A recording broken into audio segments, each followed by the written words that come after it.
Well, hello there and welcome to your practice today. I'm Brentan and I'm here with Ollie. Hello. And the name of today's class is Flow and Go. So it's just a little movement break for you. You can splinter this off and do multiple sessions of movement throughout your day, or this might just be a little moment you have. It's been a crazy day. Let's just get a little bit of something in. So in the spirit of that, if you're standing, let's just stay standing. If you're sitting, you can stay sitting. And find your way into a position that you're comfortable with and start some self-guided movement. Maybe it's a little bit of stretching at the top of your mat when your neck and your shoulders and your back.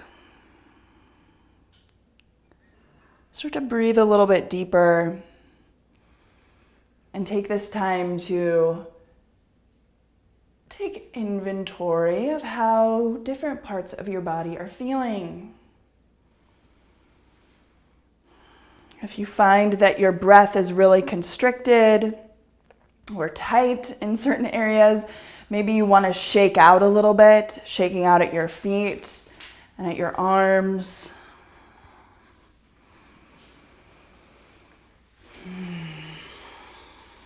And if it feels good to sigh or hum on the exhale, sometimes that can also make us feel really calm.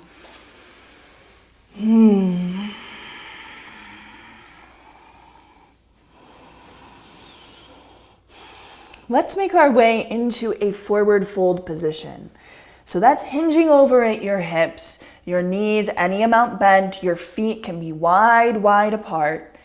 And if the floor seems super far away, perch yourself up, elbows on your thighs, or find a chair or a countertop in front of you that you can reach over onto. Be still or move around here, whatever feels right to you.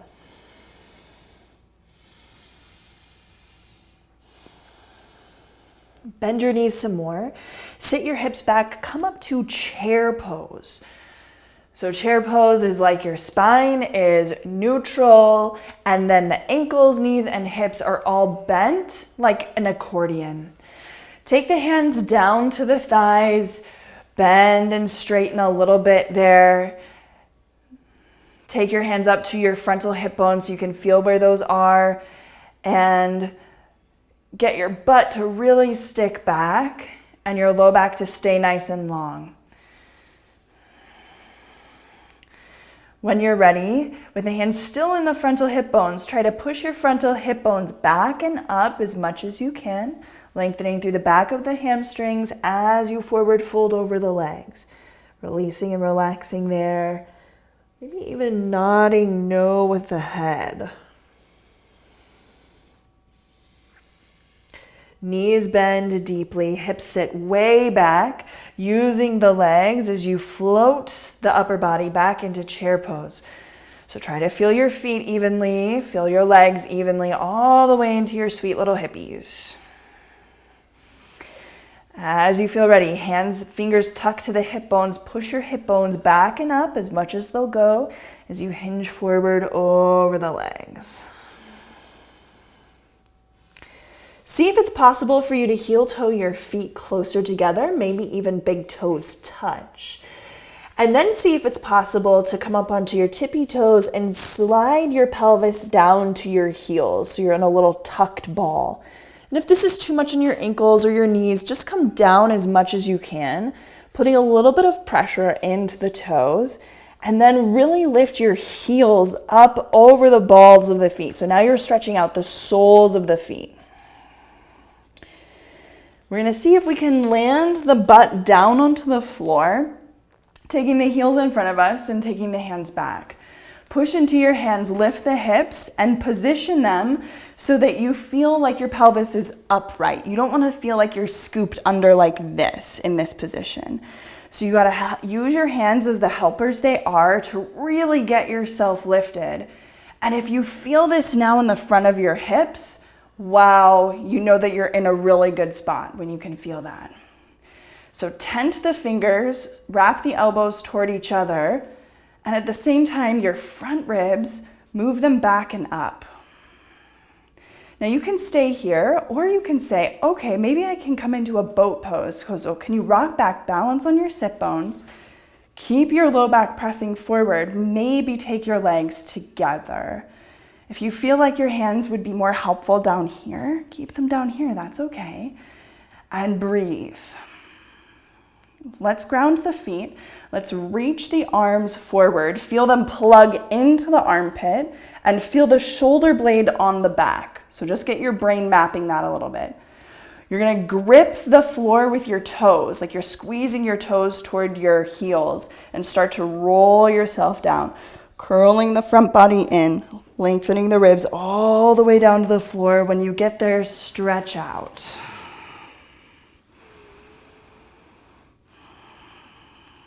We're gonna turn on our big booty muscles. So step your feet in as close to the pelvis as feels comfortable to you. Farther away might actually feel a little bit better for the knees. And with the arms down on the floor, push into your feet, lift your hips a few inches off the mat. Press down with your feet and start to slowly rock your pelvis left and right. And feel that it's the butt muscles that are driving that movement. Try to keep your legs and your thighs neutrally rotated with the knees pointing straight ahead.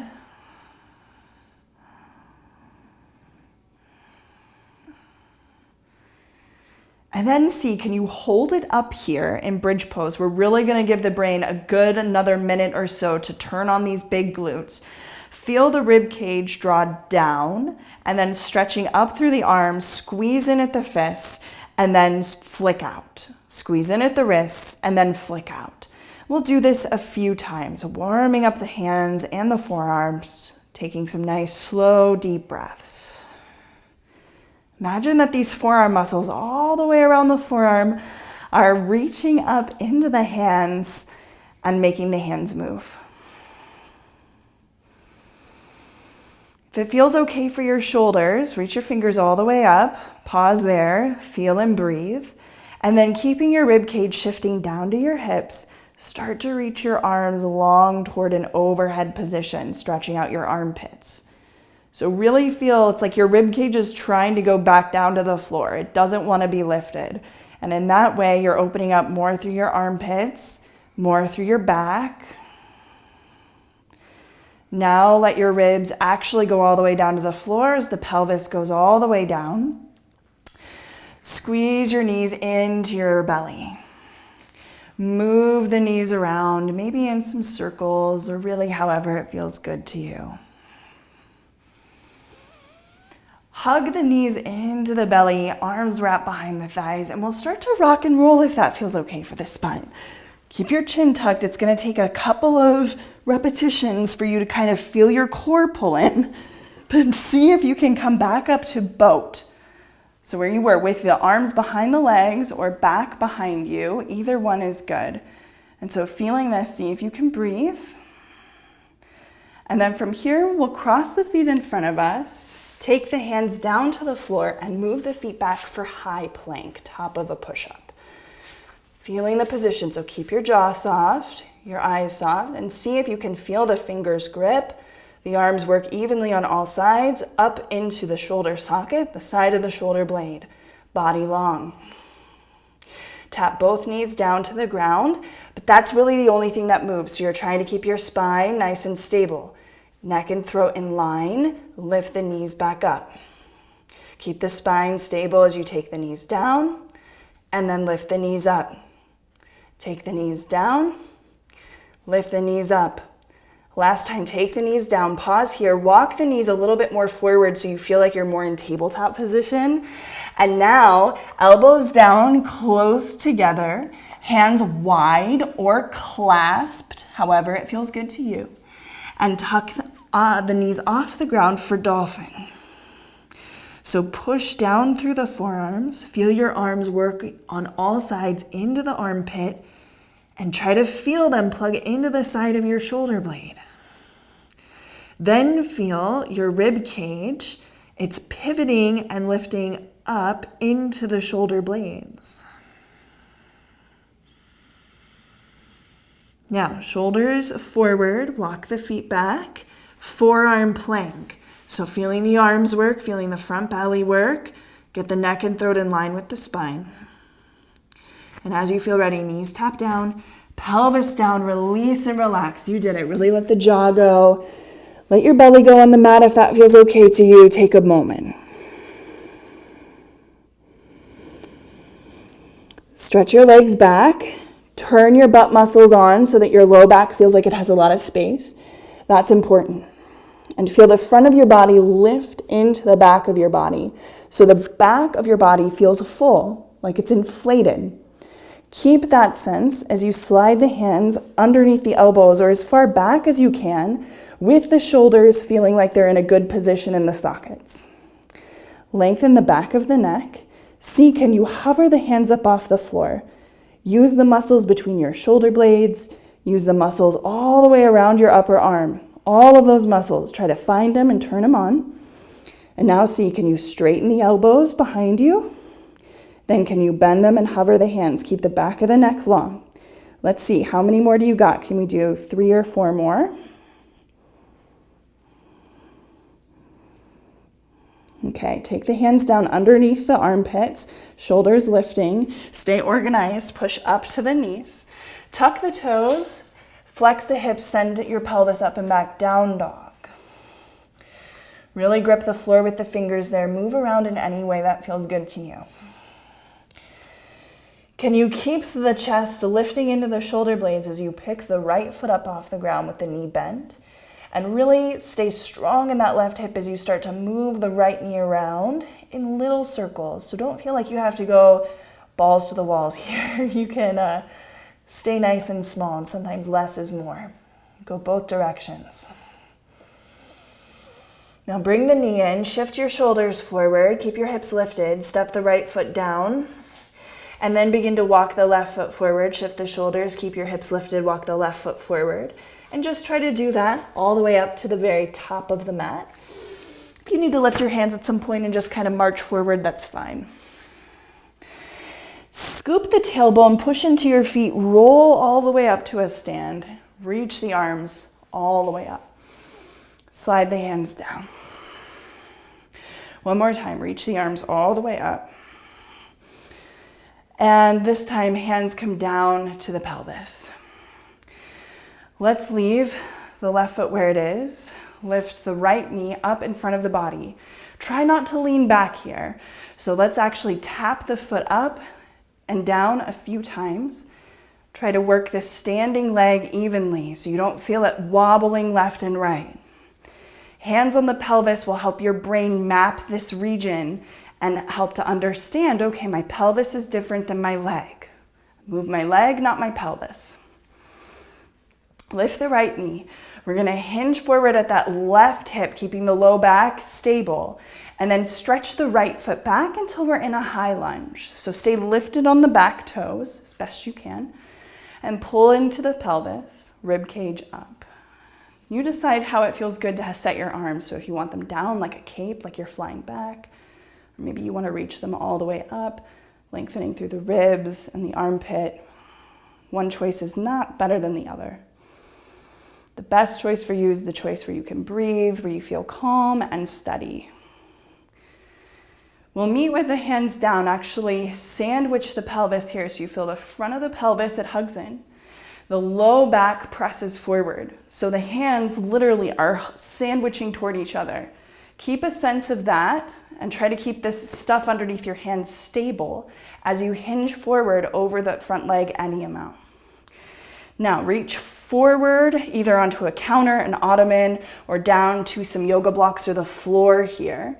If it feels too much to keep this back knee up, you can take the back knee down, so that's always fine. If it feels okay for you, right hand on the floor, wrap your left hand underneath your right armpit and help yourself open into a twist over to the left. Maybe you lift the left elbow, maybe you lift the left fingers, really dangle in the neck and throat. Take the left hand down, and we're gonna open to the right, turning all 10 toes to face the long edge of the mat. Once we get to the long edge of the mat, there you go. Bend into the right knee. So now we're in our side lunge and pulse up and down. Maybe you feel a stretch along the inseam of the left leg there. Now, see if you can come to center where you're forward folding over the legs. And again, if the floor is far away, perch yourself up onto something higher. Hands underneath the shoulders, lengthen your spine. And now imagine you're doing cat-cow movements that you would normally do in tabletop position. So use your hands, grip the floor with your fingers, nice straight arms.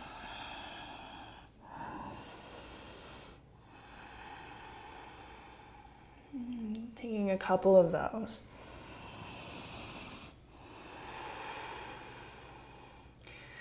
As we feel ready, we're going to walk ourselves over the front leg again. And with the hands on the floor, we're going to pull back to a runner's stretch. So bending into the right leg, a couple of pulses maybe, to get a little bit of a stretch going through the backside of the left leg. Really flex the left toes up. And now, hands on the floor, step the left foot back to a downward facing dog. In downward facing dog, lift the left foot up off the ground so the knee is bent. Stay nice and stable. Move that left knee around in some small movements. Try to keep the rest of your body nice and stable. So that's the real work there. Move it around in the other direction.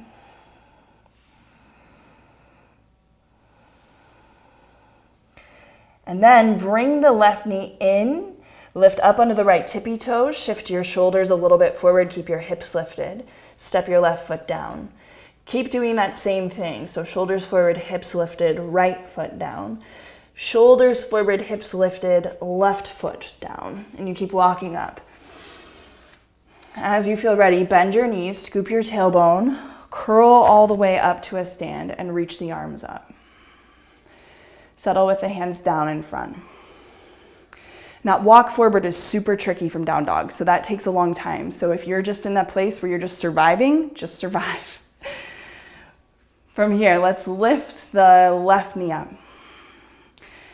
Let's pulse a little bit up and down. If you want to use your hands to map the pelvis, really use the right buttock to hug and support the pelvis from the right side. Now, left leg up, hinging forward a little bit, using the standing right leg for strength as you step the left foot back. We find ourselves in a high lunge, so if you can stay lifted on the back toes, fabulous. Try to set your knees, your ankles in a way that's survivable. Take your pelvis upright, your ribs upright, and then decide what do you want to do with your arms for the next few moments.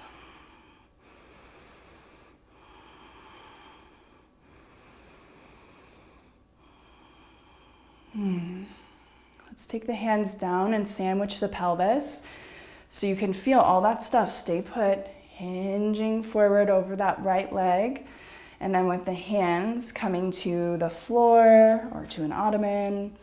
Left hand down if you want to take your right hand underneath your left armpit and help you open to a twist. Maybe you want to lift the right elbow, right hand, let go through the neck and throat. Really use the legs to hug into the hips. And then right hand down, turn open to the left, bend into the left knee, so you're side lunging over there. And pulsing in and out is always a good strategy to get the brain and the nervous system used to these sensations, feeling comfortable and safe with the sensations. Come back through center. Long spine, hands underneath the shoulders, even if they're lifted up on something, and then cat-cow in the spine. And so these could be just little bit of movements, or maybe you find something else that it calls your name and just feels better in this moment. And great, you're at home, fabulous. Do the practice that feels right for you.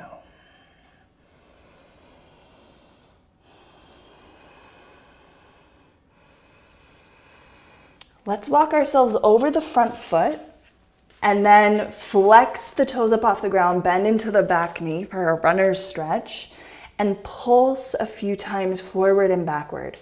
Try to make some sense of the legs as they come into the pelvis, the spine as it pours out over the legs. Taking the hands down to the floor, step the right foot back, downward facing dog.